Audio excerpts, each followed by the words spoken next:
Semaine de joie pour la République démocratique du Congo. 52 ans après, la RDC retrouve la Coupe du monde de la FIFA.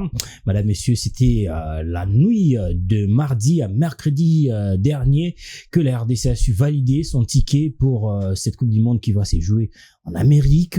Après sa victoire 1-0, on aura le temps de revenir sur ces matchs, mais ce qui reste à retenir est qu'après 52 ans, la RDC va faire son comeback à une phase finale de la Coupe du monde avec une génération qui part peut-être à la retraite. On va parler de cette génération et pourquoi pas assurer la transition pour la prochaine génération. Au cours de cette émission, nous allons vous donner aussi quelques réactions de journalistes, de la population aussi qui ont réagi par rapport à ces grands rendez-vous réussis par Léopard de la République démocratique du Congo. On reviendra également sur l'organisation de cette rencontre, le voyage raté de supporters de la République démocratique du Congo et aussi ces matchs où tout le monde attendait, tout le monde a prêté son sommeil pour pouvoir vivre ces moments historiques avec moi sur ce plateau de journalistes. Patrick Bouéré. Bonsoir Patrick. Bonsoir Joyce Moukaya, c'est un poids immense, c'est un ouf de soulagement sur ces plateaux après tant de souffrances, des désillusions endurées dans le passé. Enfin, je peux dire enfin, comme Siméon, certains joueurs congolais vont dire, ils vont voir justement, ils vont jouer une Coupe du Monde, cette génération des Chancel Mbemba qui a tant souffert pour aller accrocher cette compétition. Et puis justement, on est très content et maintenant on va analyser avec moins de pression qu'on le faisait dans le passé parce qu'on a vraiment souffert à aller chercher cette compétition. Je me rappelle des désillusions, on était avec vous lors de la rencontre devant le Sénégal au stade des Martyrs, cette désillusion, cette douleur après la défaite devant les Lions de la Teranga. Je me rappelle encore en 2018, je me rappelle en 2022 devant le Maroc. C'est comme on le dit à Lingala, Singé Katani, après 2 jours, une nuit de la traversée, c'était vraiment magnifique.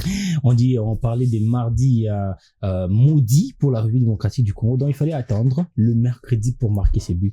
Trésor Mutombo. Bonjour à tous, merci pour l'invitation. Bonsoir à tous, merci pour l'invitation. Voilà, l'attente aura été longue quand même. Après, il fallait le faire. Je crois que cette victoire va vraiment, c'est pour toute une génération. Pas que c'est celle-ci, c'est pour toutes les générations. Quand je parle de toutes les générations, je vois aussi des époques. Je parle par exemple de l'époque de Mbokani avec Patrice Névé. Ils ont essayé, mais c'était toujours pas ça. Florent Ibenge est venu, c'était toujours compliqué, surtout avec lui parce qu'on a quand même échoué à la porte de la Coupe du Monde. Et puis avec Hector Cooper aussi. Là, c'était encore Mbokani, c'était Bakambu, c'était Chancel et tous. Maswaku était déjà là, mais après on a encore une fois échoué à la porte d'une Coupe du Monde et cette fois-ci c'est la bonne et on a quand même attendu jusqu'à mardi à mercredi parce que voilà, donc à mardi on a marqué des buts, c'était pas validé et mercredi on a marqué les buts. C'est toujours l'histoire des 2 buts marqués avant où on n'arrive pas à gagner. Ces 2 buts encore est revenu. Ouais, donc ça veut dire que ça fait du bien à la population. Maintenant on est là pour analyser de manière froide ce qui s'est passé. Un match aussi lié avec les anecdotes des qualifications de la Coupe du Monde. On va dire en 2008 à Kinshasa lorsqu'on jouait l'Égypte, Diaba qui perd son épaule, la RDC qui perd son match. En 2017, Mbemba qui quitte les matchs contre la Tunisie. La RDC qui perd ses chances de qualification. En 2022, Wissa qui sort du match. La RDC perd également ses chances de qualification, mais en 2026, c'est l'arbitre qui quitte le match. Et là, c'est la délivrance. Ça, c'est vrai. C'était une première fois, ça veut dire un match qui s'est joué sur des jours. Ça veut dire mardi et mercredi, ça veut dire des mois, ça veut dire mars et avril. 2 buts refusés. Il y a beaucoup de signes. Voilà, allez. On va revenir sur ces matchs, mais d'abord, on va tout savoir sur le sujet de la soirée avec Claudia Mangoulou. On se retrouve juste après. La République démocratique du Congo tient enfin son billet pour la Coupe du Monde. Au terme d'un combat intense et indécis, les Léopards ont arraché leur qualification en dominant la Jamaïque 1-0 après prolongation. dans une rencontre où la tension n'a cessé de monter jusqu'à son dénouement. Pendant 90 minutes, les deux sélections se sont neutralisées, chacun imposant son rythme sans parvenir à faire la différence.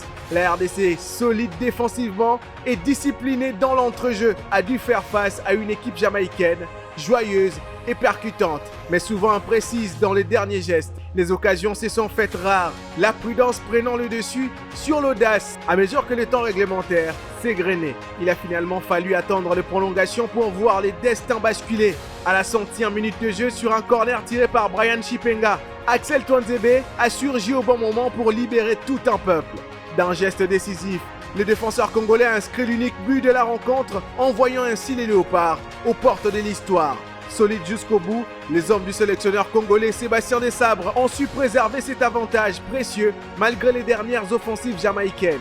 Le coup de sifflet final a scellé une qualification historique 52 ans après la seule participation de la RDC Zaïre à l'époque à une phase finale de Coupe du Monde. Au-delà du résultat, c'est tout un pays qui vibre à nouveau pour son équipe nationale. Cette victoire symbolise la résilience, la détermination et les renouveaux du football congolais. Les Léopards peuvent désormais rêver plus grand, porter haut les couleurs de la RDC sur la scène mondiale.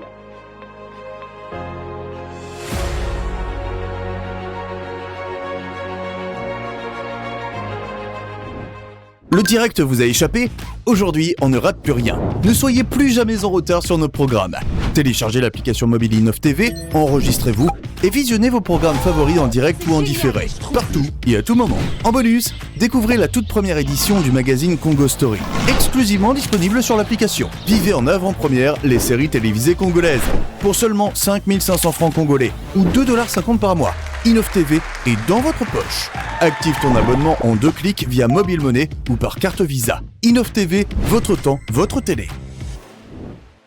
Nous sommes de retour sur ces plateaux. Si vous nous avez trouvé en cours, sachez que nous parlons de la qualification de RDC à la phase finale de la Coupe du Monde. Match qui s'est joué en mardi, la nuit de mardi à mercredi à Guadalajara, au stade OmniLife de Zapopan. La RDC a battu la Jamaïque sur le score d'1-0, but marqué par Axel Twanzebe. C'était l'essentiel à faire, en tout cas pour arriver à atteindre la phase finale de la Coupe du Monde. En tout cas, au-delà de tout ce qu'on pourra dire, au-delà de la manière comme tous les Congolais, parce qu'on a toujours été très très dur envers la sélection, malgré la victoire, on cherche la manière et tout, mais pour une rencontre de ces niveaux, le plus important a toujours été la qualification, parce qu'on peut beau faire le jeu comme les Barça, mais s'il n'y a pas la qualification à la fin, on va toujours critiquer justement la sélection, et les plus important a été fait cette victoire, chercher malgré la période de prolongation, mais c'était en tout cas les nécessaires, c'était ce qu'il fallait faire pour cette sélection de Sébastien Desabre. Fallait jouer cette rencontre avec beaucoup de prudence. Quand je parle prudence, parce qu'en face on avait aussi une sélection qui avait envie de pouvoir aller représenter le continent américain pour cette Coupe du Monde, et là Sébastien Desabre avec son équipe, les travaux qui a été fait, la préparation, justement ils étaient au stade lors de la rencontre de demi-finale devant la Nouvelle-Calédonie. Ils ont su asseoir un schéma qu'ils ont suivi à la lettre du début jusqu'à la fin de la rencontre, jusqu'à aller décrocher cette qualification, cette place à la Coupe du Monde. Et je dis chapeau bas. Au-delà de tout ce qu'on peut dire, en tout cas, il faut d'abord commencer par féliciter les risques pris par les sélectionneurs nationaux Sébastien Desabre, parce que c'est un risque immense. Au-delà des combats, moi j'appelle combat parce qu'il a été combattu par rapport à ses choix. Il a pris beaucoup de risques. Je me rappelle de cette histoire avec les joueurs locaux qui revient toujours après chaque sélection de Sébastien Desabre. Il y a eu des émissions qui ont été enregistrées par nos confrères que je respecte beaucoup pour critiquer justement ses choix, ses manques de joueurs. Vous avez aussi à critiquer une fois les choix des Desabre. Ah oui, bien sûr, comme tout Congolais, il y a eu des choix qui ont été discutés, mais au finish, j'ai dit que c'est lui qui avait raison.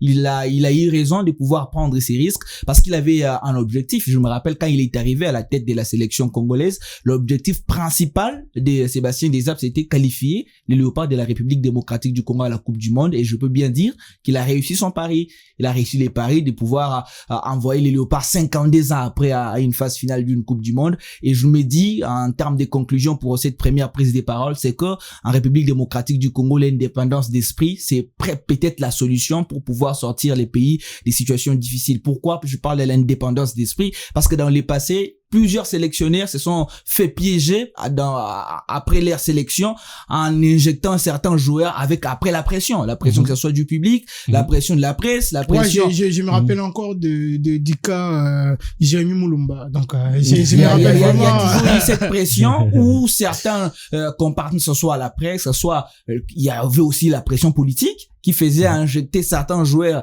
dans la liste de la République démocratique du Congo. Mais là, Sébastien Desabre a eu cette indépendance d'esprit. Pourquoi? Parce qu'il y avait la confiance du gouvernement. Il y a eu cette confiance-là. Il y a eu justement cet esprit qui gangrénait les sélectionneurs de la RDC avec un groupe malgré les critiques. Il a cru à ces groupes. Il a injecté, il a insufflé. Moi, j'appelle cette confiance de la part du joueur, des joueurs qui s'est retrouvé. C'est en fait, il a réussi à créer une famille de joueurs qui avaient les goûts de se retrouver. Il faut juste voir comment ce joueur-là était très content de se retrouver ensemble lors des rassemblements des Léopards dès les débuts et au finish. Moi, j'ai beaucoup aimé voir ces joueurs-là très contents, très heureux. Ils ont oublié, c'est comme un ouf de soulagement en fait. Juste les coups de sifflet final de l'arbitre qui a enlever ces poids-là et que dire de plus. Je suis très heureux, je peux même raconter à mes futurs enfants que j'ai vécu une Coupe du Monde pour la RDC. Parlez-nous de cette qualification, de la manière dont vous l'avez vécu, mais aussi de la qualité du groupe, parce qu'on a un groupe aujourd'hui où on peut voir Noah Sadiki très tranquille avec ses grands frères de la sélection. On n'entend pas des choses du genre Natika Kia Wanaoki wa Ibinga Sogipe Botin Salinga Boye, tout ça là, on n'a pas entendu parler de cela. On a eu un groupe compact, un groupe qui s'est très bien comporté et un groupe qui nous a ramené cette qualification tant cherchée après 52 ans. Mais il ne faut pas également jeter de l'opprobre sur le travail qui s'est fait en amont depuis plusieurs années. Évidemment. Maintenant, après, la particularité de cette génération, de celle-ci, c'est qu'en fait, c'est une génération qui sort la tête de nulle part. Ben voilà, parce qu'en fait, quand la RDC perd face au Maroc, l'âme de la sélection, c'est mère. Ça veut dire la sélection, c'est père. La sélection n'a plus. Franchement, pour dire vrai, moi, je n'avais plus cru en la République démocratique après ce match. Personne ne croyait encore à cette sélection quand on est éliminé face au Maroc en 2022. Et que quand Desabre arrive, en fait, je me rappelle, j'ai même écrit un portrait sur lui. Personne n'attendait cette équipe accomplir ce qu'ils ont accompli depuis 2023. Ça veut dire ils ont joué une demi-finale de Coupe d'Afrique. Ils ont joué une demi-finale de Coupe d'Afrique. Ça, c'est, des CAN, alors que, personne ne les attendait à ces niveaux. Et en 2019, en 2025, à la CAN, on a vu les niveaux qu'ils ont affichés. On a vu les niveaux qu'ils ont affichés face à des adversaires, je vais dire, des adversaires redoutables, comme les Sénégal. On a vu les niveaux qu'ils ont affichés. Et aujourd'hui, sur cette qualification, ils ont passé par des chemins très compliqués. Ça veut dire défaite à Kinshasa face au Sénégal. Ils étaient contraints d'aller chercher la victoire d'abord au Togo, chose qui était pas évidente parce que le Sénégal a laissé des points là-bas. Ici, face au Soudan, ils ont si géré. Et après, ils éliminent les Cameroun et le Nigeria pour s'offrir cette finale qu'ils ont remportée hier grâce à Axel Tonzebe. Moi, je me dis quand même que ces groupes-là ont une histoire. Et elle est belle, cette histoire, parce que c'est parti des riens. C'est parti du néant. Ils ont sorti la tête de nulle part. Et aujourd'hui, cette qualification de la Coupe du Monde, c'est vraiment quelque chose. Il faut féliciter cette équipe-là. Il faut jeter des fleurs à ces sélections, surtout, mais aussi les sélectionneurs des Sables, parce qu'autant on critique ses choix, autant il faut dire quand même que c'est avec ses choix qu'il va aller à la Coupe du Monde. Donc, c'est bien pour lui, parce qu'il faut aussi dire que l'histoire est belle pour des Sables, parce que, il n'était qu'un entraîneur de Niort en 2e division française. Si vraiment on doit soulever cela, il y a 2 ans, entraîneur des Niort. Ouais, il n'était qu'entraîneur des Niort. On annonce sa nomination à la tête de l'équipe nationale de la RDC, son club, qui dément l'information, mais Oui. après, il a pris les risques de Voilà, venir. de venir au Congo. Mais Aujourd'hui. après, bien avant, c'était quoi en Afrique? Dans l'Afrique, il n'avait pas un CV assez intéressant. Après son parcours dans des clubs comme ASEC Mimosa, Coton Sport de Garoua, ou bien du côté de l'Algérie. Et l'Ouganda aussi, voilà, c'est à peine l'Ouganda. L'Ouganda, c'est pas un top nation africaine plutôt. Donc voilà, c'est un entraîneur, voilà, que personne ne connaissait. C'est pas un Claude Leroy. Donc c'est quelqu'un qu'on ne connaissait pas. C'est quelqu'un qui était méconnu. Ça me rappelle un peu l'histoire de Bruno Metsu avec le Sénégal 2002. Donc voilà, donc c'est comme ça l'histoire qui est partie. Et je pense que cette qualification vient un peu couronner toute cette histoire qui est partie derrière, mais qui était basée sur le travail. On a vu des sabres travailler, ne pas tricher avec son groupe. Et avec ces groupes-là qui les qualifient pour la Coupe du Monde, maintenant, il faut observer l'équipe, analyser l'équipe froidement et faire des ajustements parce qu'il y a quand même beaucoup de choses à déplorer aussi. On doit souligner, cette équipe-là. surtout sur ces points statistiques. Améliorer, je vais dire pas déplorer, améliorer dans cette équipe. D'accord. Sur ces points statistiques, la RDC a joué le plus grand nombre de matchs pour les éliminatoires de la Coupe du Monde au niveau de l'Afrique. 13 matchs au total. La RDC a fait 11 victoires et 2 défaites seulement. Énorme. On va dire énorme. Non, excusez-moi, c'est 10 victoires, 1 match nul et 2 défaites. On va peut-être voir des victoires face au Cameroun, face au Nigeria, des matchs importants comme le nul face au Sénégal, des victoires à l'extérieur contre la Mauritanie et le Togo par exemple, on va dire que en quelque sorte, la RDC avait pris cette aventure au sérieux. En réalité, je vais revenir à votre question.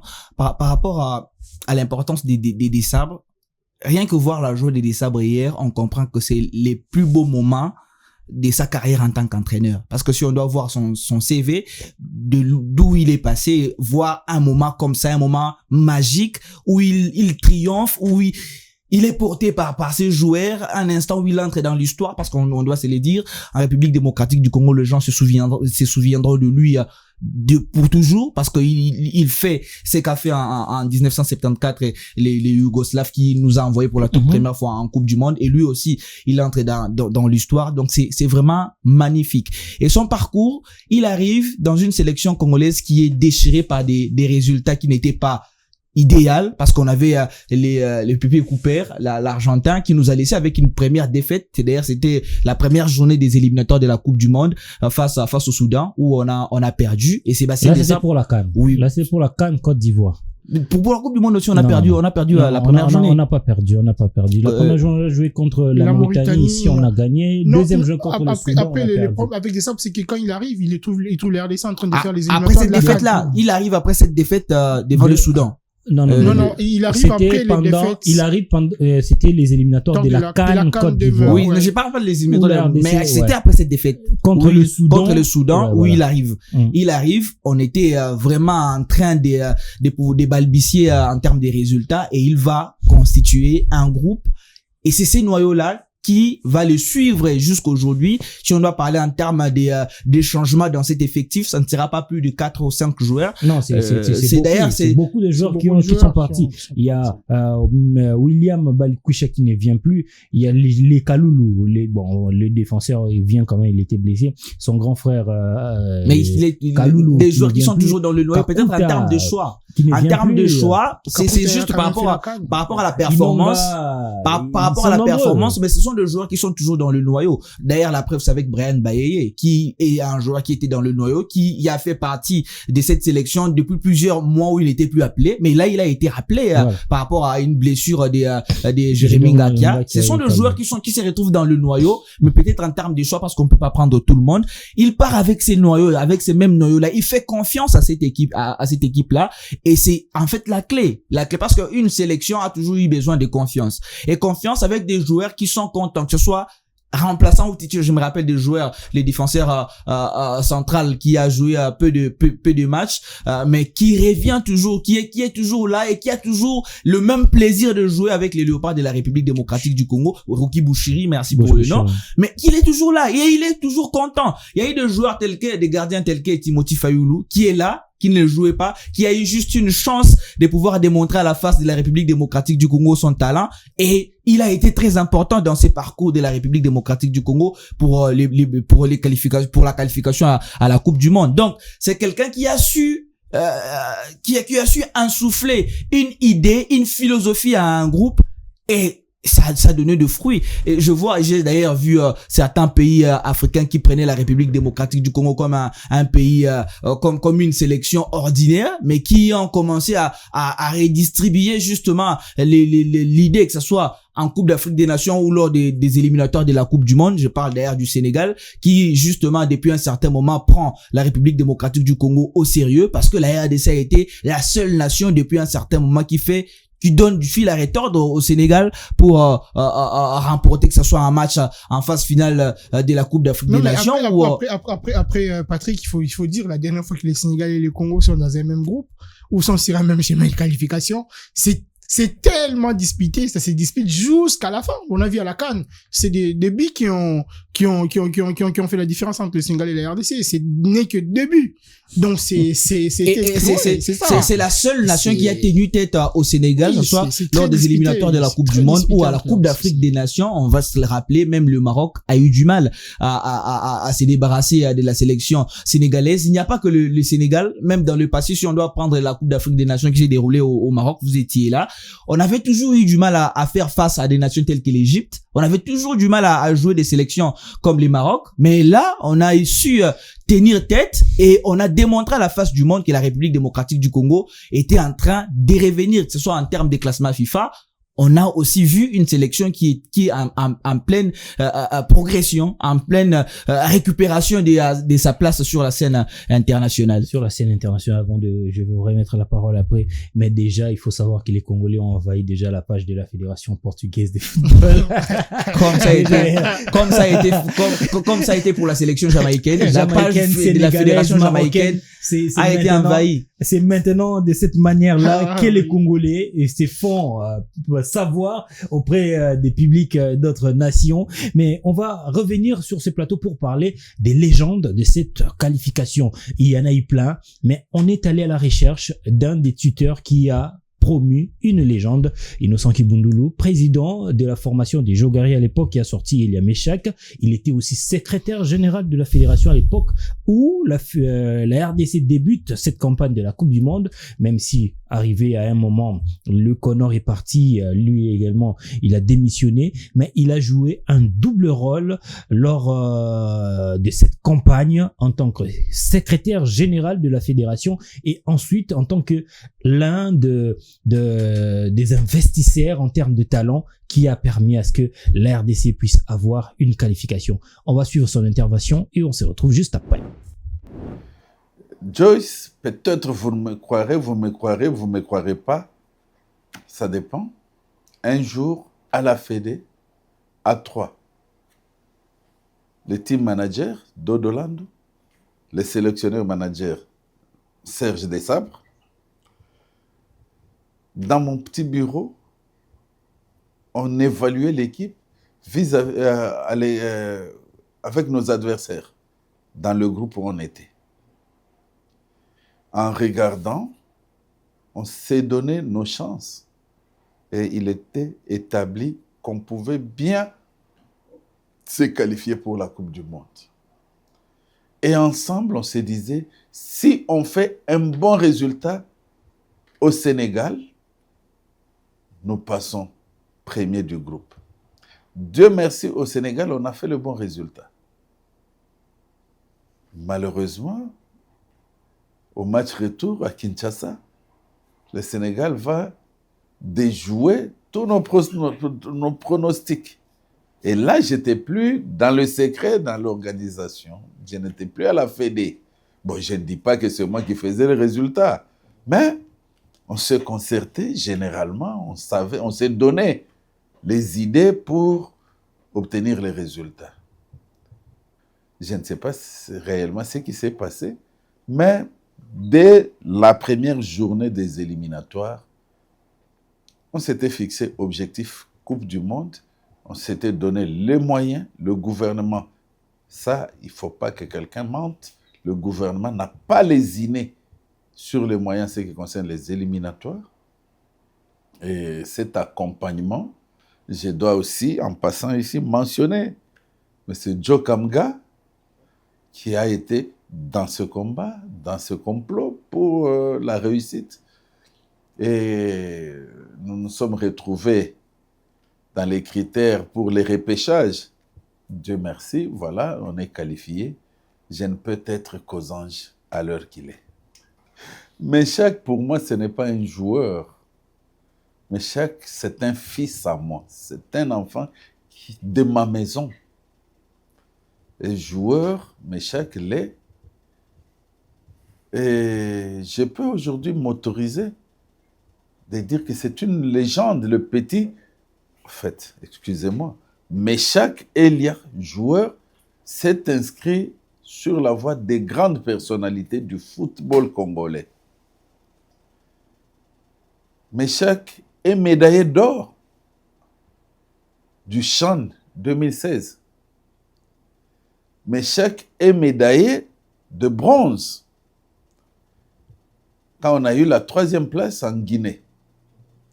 Et Meshack est dans le groupe qui, 52 ans après, renvoie la République démocratique du Congo à une phase finale de la Coupe du Monde. Il n'y a pas deux comme lui. Et c'est un garçon très discipliné. Et je suis fier de lui et fier de moi-même, de ce travail, puisque ce n'est pas fini. Vous pouvez poser des questions. Je peux prendre à témoin Jerry Kalemo de la fédération. Mais Meshack ne monte pas sur terrain sans avoir un coup de fil de son père que je suis, qui lui donne un encouragement et il fait ce qu'il peut faire. Et aujourd'hui, voilà, il a pris de l'âge, il faut qu'on se le dise. Il va quand même, Dieu voulant, et si le sélectionneur le veut bien, être dans le groupe qui ira à la phase finale de la Coupe du Monde. C'est un rêve qui se réalise. Il me l'a dit tout petit. Et dans les prouesses, Meshack a commencé avant même qu'il n'ait 15 ans, puisque il est dans le groupe qui a placé la République démocratique du Congo en 3e position sur le plan africain aux jeunes talents RTL à Nairobi. Nous sommes en 2012.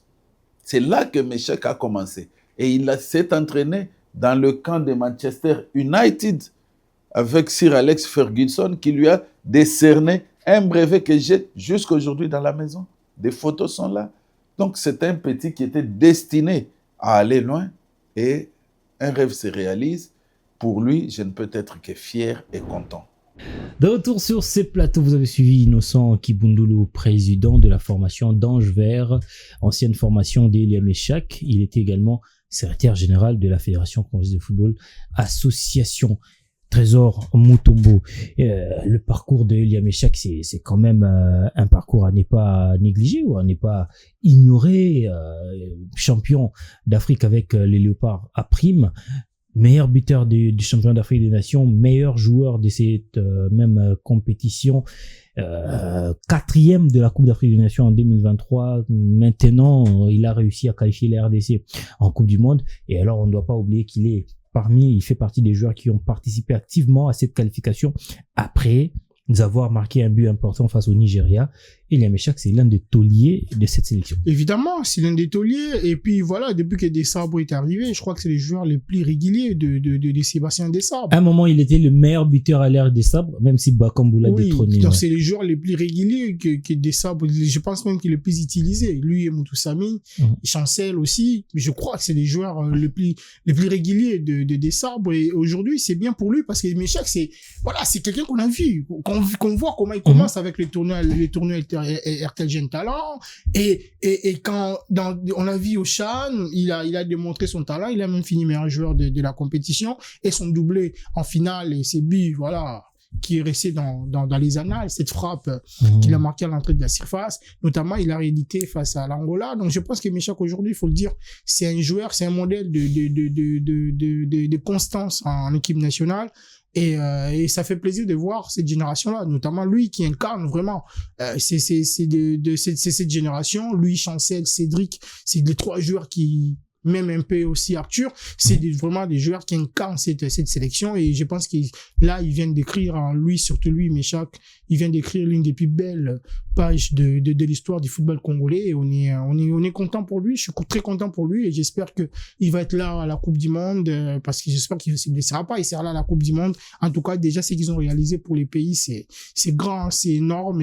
D'où je me dis, cette qualification, c'est aussi pour des titulaires, des dirigeants de football, notamment Maître Innocent, beaucoup d'autres dirigeants, beaucoup d'autres internationaux congolais, parce que c'est quelque chose qui a commencé, ça date pas d'aujourd'hui. Donc aujourd'hui, c'est juste la consécration d'un long processus qui a débuté quand même avec Florent Bengue et voilà, qui a déjà commencé à donner faire confiance à des joueurs comme Méchac. Et aujourd'hui, ça fait plaisir de voir Méchac Elia être parmi ces léopards qui nous amènent à la Coupe du Monde. Est-ce qu'on peut présenter Elia Méchac comme une légende de cette équipe nationale? Parce que si on doit considérer ceux qui nous ont qualifiés lors de la Coupe d'Afrique des Nations, et plutôt lors de la Coupe du Monde de 74 comme des légendes, est-ce qu'aujourd'hui on peut qualifier aussi Elia Méchac comme une légende de l'équipe nationale de football, parlant même de la constance, 10 ans depuis qu'il est au niveau, depuis qu'il a atteint les A des Léopards, il est resté présent et il n'a jamais, qu'est-ce que je peux dire? Il n'a jamais refusé l'appel de la sélection. La réponse est oui. La réponse à votre question, Méchac Elia est bien considéré comme une légende de la sélection congolaise. Imaginez un gamin qui jouait à la Tchangou, le terrain, 11, 10, les terrains zélotiques, d'un rêve de jouer à un terrain zélotique et aller jouer une Coupe du Monde de la FIFA. C'est un rêve immense. Et généralement, c'est un exemple, comme l'a dit mon co-débatteur, pour les joueurs qui ont commencé à jouer le championnat de la Ligue nationale de football, avoir une telle constance. C'est ce que nous avions toujours voulu. Le joueur qui n'ont pas brisé les étapes, qui a commencé avec les Léopards A', qui a eu sa chance avec les Léopards A. Non, mais c'est un peu Chancel. Chancel, il était avec Ivan. On reviendra sur le Chancel. On parle du cas de Méchac Elia. Voilà pourquoi j'épingle. C'est fait de commencer d'abord. Parce qu'on a tenté aussi avec les Léopards. Maxime Moquet pour avoir son impression par rapport à son joueur. Il n'a pas été assez disponible. On a eu Innocent Kibundulu. On reviendra un tout petit peu sur Mbemba aussi. C'est qu'il y a une différence. Vous avez parlé du cas Chancel Mbemba. C'est aussi, bien évidemment, on parlera aussi des Edo Kayembe. Ce qui est très difficile avec les joueurs de la Ligue nationale de football, c'est qu'on s'est toujours demandé pourquoi un joueur qui avait autant de talent avec le championnat national, une fois exporté au niveau de l'Europe, les talents disparaissent et l'équipe nationale devient un vrai problème. Mais parmi les rares joueurs qui ont su gérer cette situation, parmi les rares joueurs qui ont transformé cette difficulté en opportunité, c'est notamment Méchac Elia, cette longévité. Nous, Congolais, on a toujours été très durs. On a toujours voulu beaucoup plus pour nos joueurs. On exige beaucoup plus. Méchac Elia, je me rappelle, il y a des matchs où les Congolais ont toujours été très critiques envers ses prestations, mais Méchac Elia, c'est les rares joueurs qui a fait sourire le public de la République démocratique du Congo, que ce soit au championnat d'Afrique des Nations, parce que je me rappelle, on part avec une génération à cette époque de Florent Ibenge, une génération presque méconnue. On ne croyait même pas à Elia Méchac, et c'est un joueur qui sort de nulle part pour sortir une prestation remarquable jusqu'à être décerné meilleur joueur du tournoi et meilleur buteur. Et il sort, il vient, il commence avec l'équipe nationale de la République démocratique du Congo, il a bien épinglé. C'est but magistral au stade des Martyrs devant l'Angola.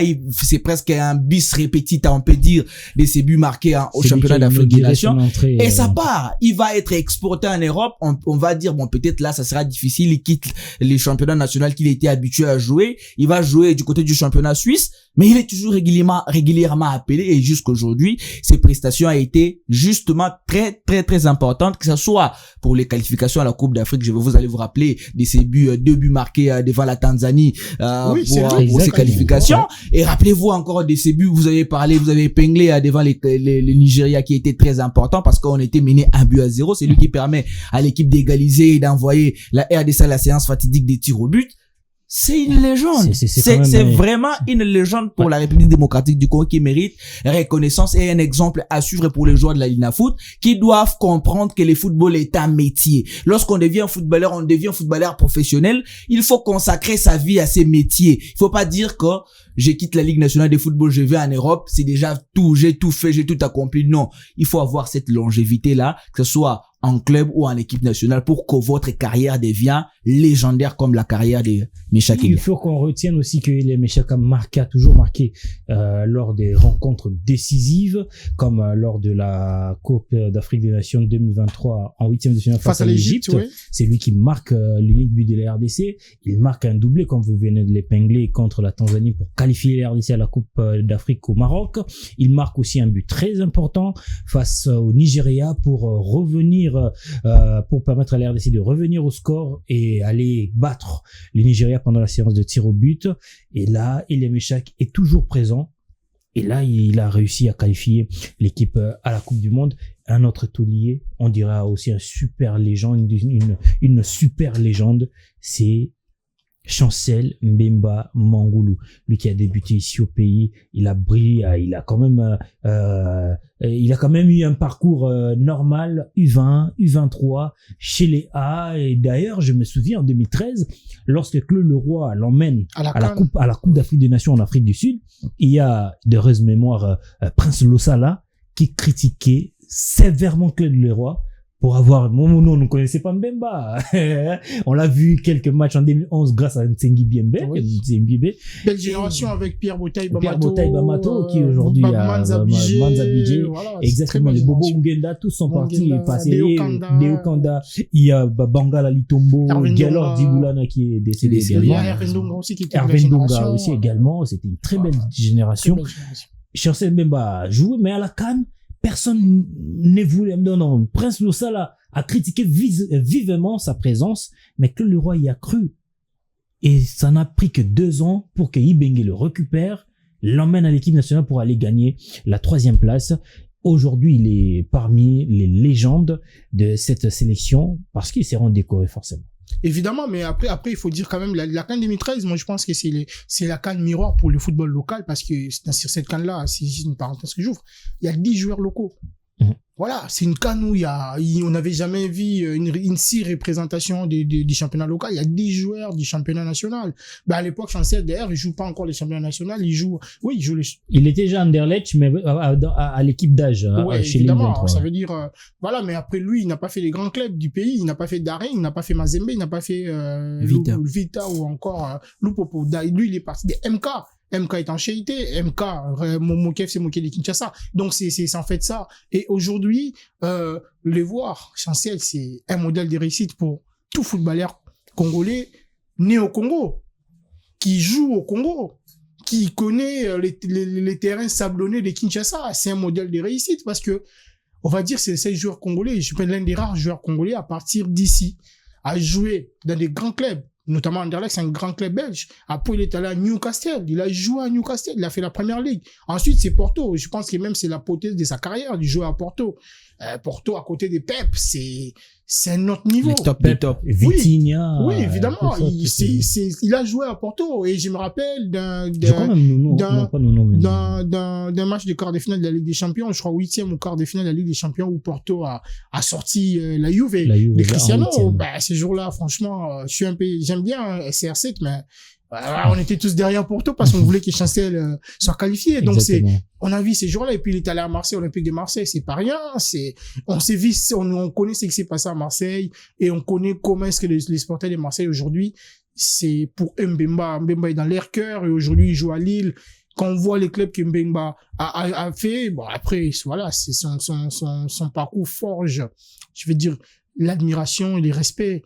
Et aujourd'hui, je pense que Chancel, même pour des joueurs binationaux qui arrivent, ils vont à Chancel un modèle. Et tous les joueurs binationaux le disent. Les joueurs comme Ngalel Moukao et même Noah Sadiki, quand ils partent de Chancel, ils disent non, mais celui, c'est les plus grands joueurs congolais. Il faut les reconnaître. C'est les plus grands joueurs congolais. Il est parmi les grands joueurs de l'histoire de la RDC, Chancel Mbemba. Et aujourd'hui, les capitaines, c'est lui les capitaines et c'est lui qui va conduire cette génération à la Coupe du Monde, ça c'est beau, ça c'est bien pour lui et je crois que il a montré le chemin et beaucoup vont suivre ces chemins et c'est ce qui sera une bonne chose pour les joueurs congolais parce que lui aujourd'hui il incarne l'image du football local congolais, il incarne l'image même de la sélection nationale. L'image de la sélection nationale. Moi, j'attends les gens dire que Chancel Mbemba ne parle pas, mais je l'ai observé pendant la CAN au Maroc, mais il n'y a pas plus bavard que Mbemba sur le terrain. C'est lui qui réorganise l'équipe, c'est lui qui parle à ses Non, mais même regardez les matchs d'hier après la prolongation. On voit Chancel ce qu'il fait. Non, mais il dit aux joueurs, restons calmes. Et même sur les billes, Twanzé dit, Chancel me dit, allez, va attaquer le ballon. Ça veut dire que c'est les capitaines courage. Et les capitaines courage nous a assez montré sur l'étendue de son talent parce que c'est lui qui marque face au Cameroun de l'intérieur du pied et c'est lui qui marque les derniers tirs au but face au Nigeria. Donc c'est lui qui envoie Twanzé B. Un mot par rapport à Chancel Mbemba. C'est bref parce qu'on t'enverra. Pour juste exprimer ma gratitude et ma satisfaction par rapport à la carrière de Chancel Mbemba, c'est que c'est un joueur qui n'a pas que rencontré les meilleurs. Partout où il est passé, il a rencontré énormément de difficultés. Oui. Dès son départ à Anderlecht, ce n'était pas facile. Justement, il y a d'ailleurs son entraîneur qui a démontré, qui a justement qui a démontré à la face du monde l'importance d'être un joueur discipliné, en fait. Chancel Mbemba, c'est un joueur qui est très discipliné. Il a eu des difficultés à Anderlecht. Il a quand même réussi à renverser la courbe qui était descendante. Et il a mis les choses à son côté jusqu'à devenir le joueur le plus important de l'effectif. Transféré du côté de Newcastle en Angleterre, là encore, c'était pire parce que c'est un joueur qui a commencé à avoir du temps de jeu, qui marquait, mais d'un coup, comme ça, avoir des problèmes avec son entraîneur jusqu'à ce que le joueur n'avait plus du temps de jeu. Le joueur n'était même plus retenu avec l'équipe de Newcastle. Il a été obligé de choisir le chemin du FC Porto et c'est là que Mbemba va se révéler à la face du monde comme un défenseur incontournable. Et à l'équipe nationale, pour vous dire juste l'importance de Chancel Mbemba, je vais demander aux gens de se souvenir de la rencontre devant la Tunisie où un seul homme va sortir de la rencontre. Et c'est tout qui va chambouler ces matchs où la République démocratique du Congo avait justement les destins avec ses 2 buts marqués en avance. Mbemba va sortir et en 15 minutes, les destins du pays va basculer, va chambouler. Pour autant dire que l'importance du joueur est aujourd'hui énormissime. C'est un capitaine courage. On va se rappeler de la rencontre devant le Maroc où il a encore démontré sa grandeur, où aujourd'hui tout le monde parle d'un demi-dieu pour justement le football congolais. Et je suis très content pour dire comme Siméon aujourd'hui, Chancel Mbemba est en train de dire Seigneur, je peux mourir en paix parce que j'ai réussi à atteindre l'objectif qui était de qualifier la République démocratique du Congo à la Coupe du Monde. À la Coupe du Monde, messieurs et dames, on va prendre cette fois-ci les réactions qu'on a pu recueillir par rapport à cette qualification. Quelques journalistes ont parlé, aussi le public. On va suivre ces réactions et on se retrouve juste après.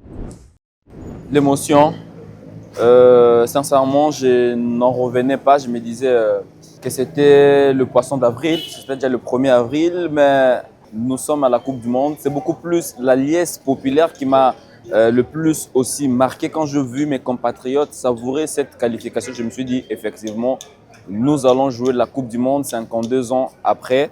J'étais vraiment aux anges au coup de sifflet final et je suis très content de voir mon pays jouer la Coupe du Monde et ça ne peut qu'enchanter tout Congolais de très bonne qualité.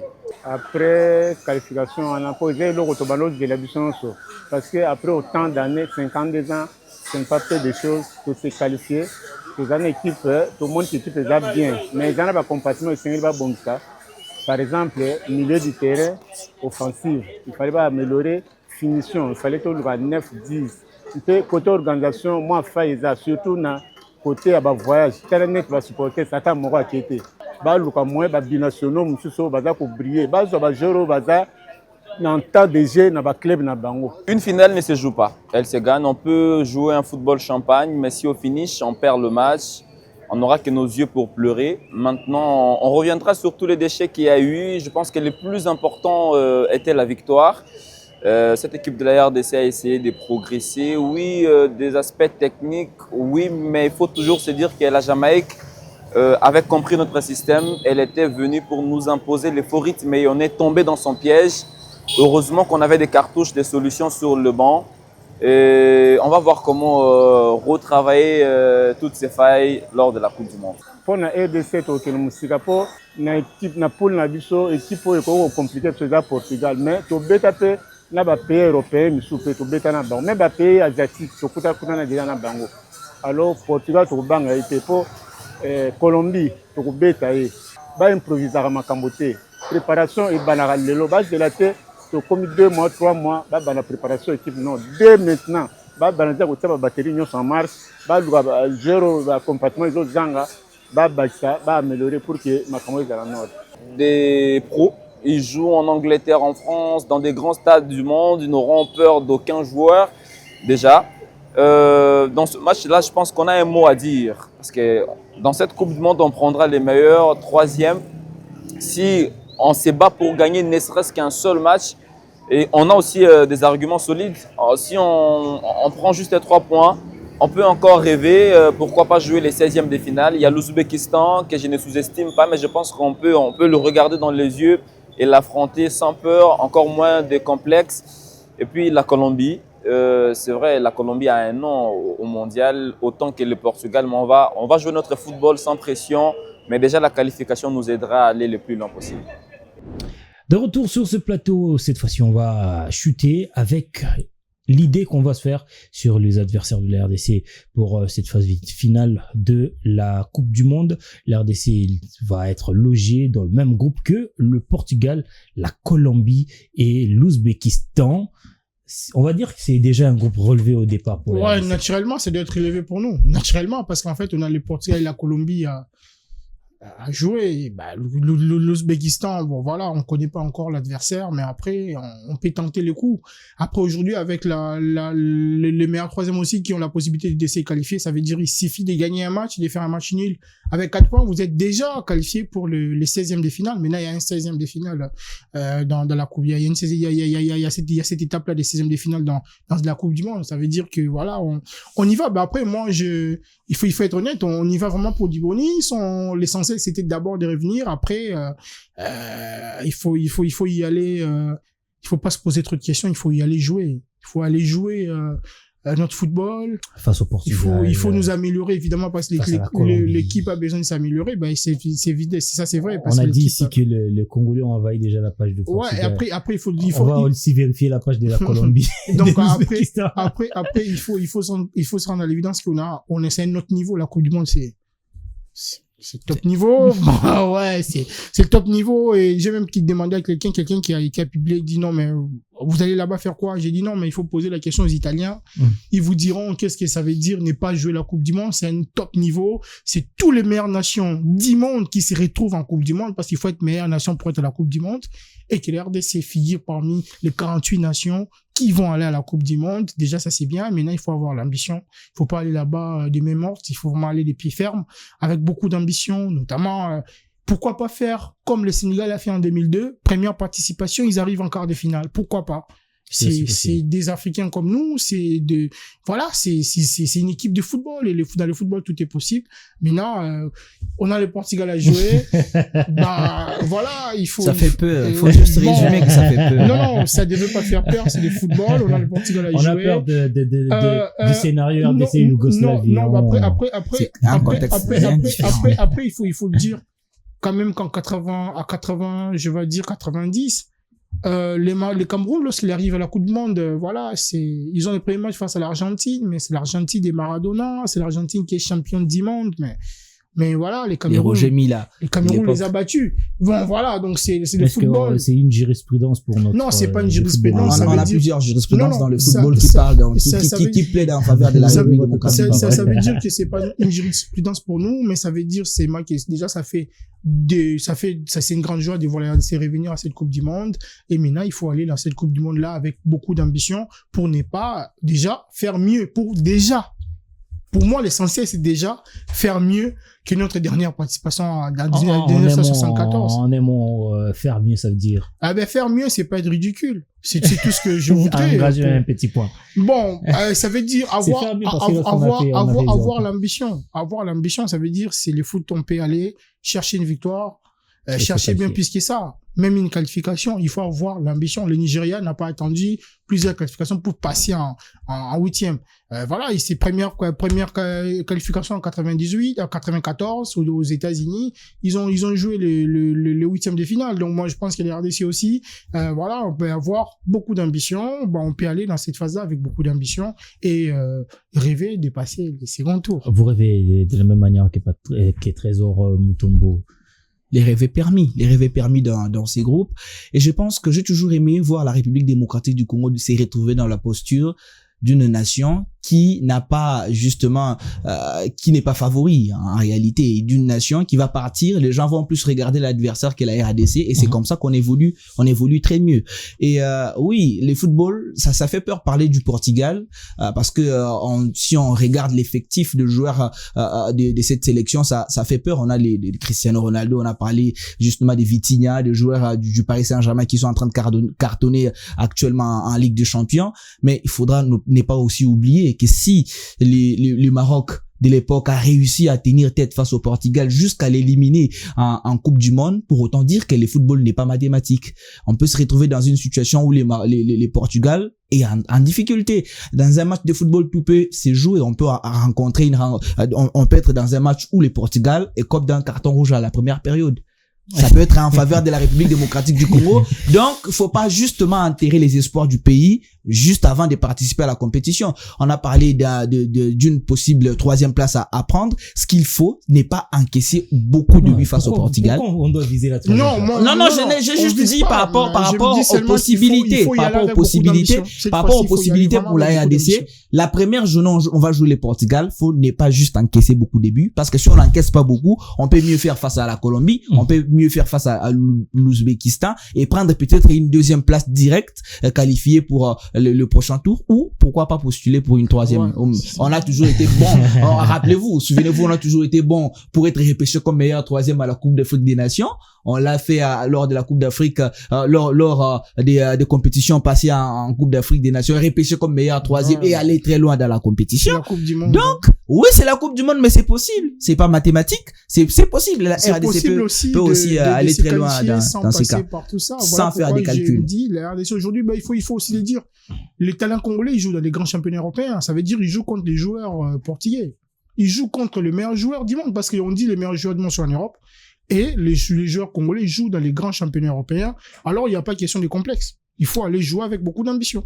Merci beaucoup, cher Trésor. Merci. Patrick Bouéré. Nous sommes arrivés à la fin de notre émission avec beaucoup de joie. D'ailleurs, puisque la RDC s'est qualifiée pour la Coupe du Monde, on reviendra de temps en temps sur ces sujets de la Coupe du Monde. Je pense bien qu'on va lancer une gazette pour cette Coupe du Monde puisqu'elle est particulière.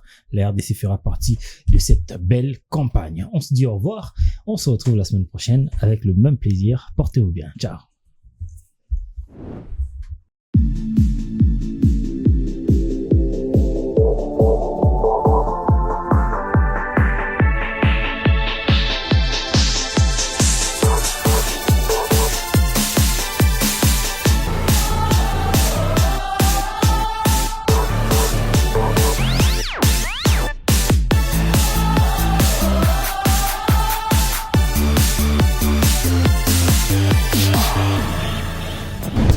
Innov TV, vivez la télé dans sa dimension créative.